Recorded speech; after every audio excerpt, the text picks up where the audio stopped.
এ বিষয়টি আমাদের পার্টির সদস্য সচিব আখতার হোসেন দেখছেন। আমরা আমাদের জায়গা থেকে যেহেতু এক ধরনের আইনি জটিলতা তৈরি হয়েছিল, সেই জায়গা থেকে আমরা বিকল্প একজনের করার সিদ্ধান্ত নিয়েছিলাম।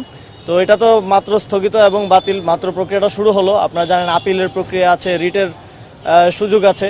তো আমরা হয়তো 29 তারিখ সম্ভবত ফাইনাল ডেট, যেদিন আমরা জানতে পারবো যে আসলে এটা কী হচ্ছে। আশা করি এই প্রসিডিউরাল কিছু জটিলতা রয়েছে, আশা করি এরপরে এটা সমাধান হয়ে যাবে ইনশাল্লাহ।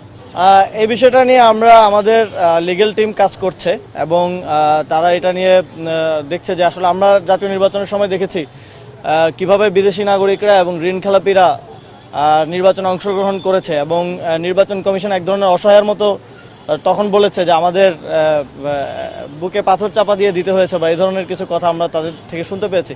সেটা খুবই দুঃখজনক ছিল।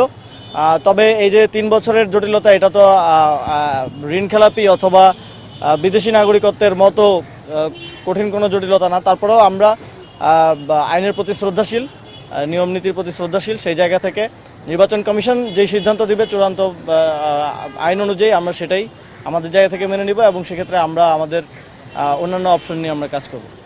আমরা চাই সকল ক্যাম্পাসে এই শান্তিপূর্ণ সহাবস্থান বজায় থাকুক। সবাই ছাত্র রাজনীতিটা মেধার দিক থেকে প্রতিযোগিতার রাজনীতিতে পরিণত হোক। ছাত্র রাজনীতি থেকেই আমরা আসলে সবসময় জাতীয় রাজনীতিতে দেখেছি যে আইডিয়াগুলো আসে ছাত্র রাজনীতি থেকে এবং ছাত্র রাজনীতির যে সৌন্দর্য, একসাথে কাজ করার সহাবস্থানের যেই প্র্যাকটিস, সেটা থেকেই জাতীয় নেতারা শেখেন। কিন্তু খুবই দুঃখের সাথে বলতে হচ্ছে যে চট্টগ্রামে এই ধরনের একটা ঘটনা ঘটেছে এবং বাংলাদেশে আরও বিভিন্ন ক্যাম্পাসে আমরা দেখতে পাচ্ছি যে বড় দুটি দলের ছাত্র সংগঠনের মধ্যে এক ধরনের উষ্ণ পরিস্থিতি আছে, এক ধরনের নিজেদের মধ্যে শীতল যুদ্ধের মতো পরিস্থিতি আছে। আমরা তাদেরকে আহ্বান জানাবো যে আপনারা রাজনীতিটাকে কোনোভাবেই সহিংসতার পর্যায়ে নিয়ে যাবেন না। ছাত্র রাজনীতিটা মেধা এবং যোগ্যতার প্রতিযোগিতার জায়গা হিসেবে থাকা উচিত। আমাদের ছাত্র সংগঠনও এক্ষেত্রে সকল ছাত্র সংগঠনকে আহ্বান জানিয়েছে এবং তারাও এই সম্প্রীতি বজায় রাখার জন্য ছাত্র রাজনীতিতে তারাও গুরুত্বপূর্ণ অবদান রাখবে বলে আমি মনে করি। আমরা ঢাকা মেডিকেলে এসেছি আমাদের আপনাদের সহকর্মী, আমার দেশ পত্রিকার একজন সাংবাদিক মোহাম্মদ ইমরান হোসেন ভাইকে দেখার জন্য। তিনি গাজীপুরে সড়ক দুর্ঘটনার শিকার হয়ে দীর্ঘ 1 মাসের উপরে এখনও চিকিৎসারত অবস্থায় আছেন। তো তাকে দেখার জন্যই, তার সার্বিক স্বাস্থ্যের খোঁজখবর নেওয়ার জন্যই আসা। এবং আমরা জাতীয় নাগরিক পার্টি সবসময়, আপনারা জানেন, আমরা সংবাদপত্রের স্বাধীনতা নিয়ে কথা বলে আসছি।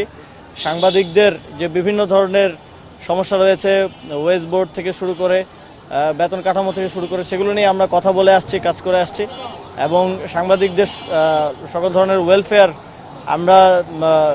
ওয়েলফেয়ার নিশ্চিত করার জন্য হাউসগুলোর সাথে কথা বলেছি এবং একই সাথে আমাদের জায়গা থেকেও যতটুকু পারা যায় আমাদের সহযোগিতা, সমর্থন এবং সহমর্মিতা দিয়েও পাশে থাকার চেষ্টা করছি। তারই অংশ হিসেবে আমাদের একজন আহত সাংবাদিক ভাই, আপনাদের সহকর্মী মোহাম্মদ ইমরান হোসেনকে দেখার জন্য, তার শারীরিক অবস্থার খোঁজখবর নেওয়ার জন্য হাসপাতালে আসা। তিনি মোটামুটি সুস্থ আছেন, তবে একটা দীর্ঘ সময় লাগবে তার পুরোপুরি সুস্থ হয়ে উঠতে।